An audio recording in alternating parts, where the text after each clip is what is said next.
BNP chairperson Begum Khaleda Zia বলেছেন, বাংলাদেশে গণতন্ত্র না থাকলে দেশ পিছিয়ে যাবে।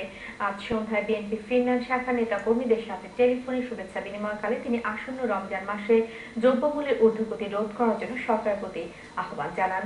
এই সময় বিএনপি ফিনল্যান্ড শাখার সাধারণ সম্পাদক কামরুল হাসান জনি সহ স্থানীয় নেতাকর্মীরা উপস্থিত ছিলেন।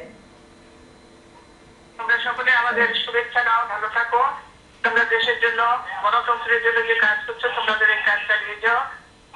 তোমরা যে দেশের থেকেও দলকে এত ভালোবাসো, তোমাদের কাজের মধ্যে দিয়ে সেটা প্রমাণ পাচ্ছে।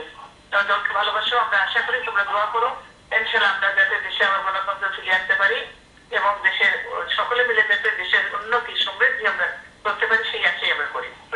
দ্রব্যমূল্যের ব্যাপক ঊর্ধ্বগতিতে তারপরে যে রিসেন্ট ঘটনা হলো, এটা দেখলাম দেশ তো বেশ আমরা অনেক পিছিয়ে গেছে, সব দিক থেকে অনেক পিছিয়ে গেছে। আমরা চাই যে দেশ আবার দ্রুত যাতে গণতন্ত্র দেশে যাতে আবার অর্থনৈতিক প্রক্রিয়া চালু হয়, সেভাবে ইয়ে করতে। নাহলে তো আমরা অনেক পিছিয়ে গেছি, আরো পিছিয়ে যাবো যদি এগুলোই আমরা দেশে গণতন্ত্র না আসে, সব কিছু যদি সুন্দরভাবে না চলে, তাহলে আমরা অনেক পিছিয়ে যাবো। আর দ্রব্যমূল্যের বাড়াতে তোমরা তো জানো, যে বিদেশে হয়তো তারা আয় করে বেশি, জিনিসপত্রের দাম বেশি হলেও গায়ে লাগে না, কিন্তু এখানে তো মানুষের আয় কম, জিনিসপত্রের দাম বেড়ে গেলে মানুষ তো সেটা এফোর্ড করতে পারে না, বুঝছে না। মানুষের সবচেয়ে বেশি সামনে আমার রোজগার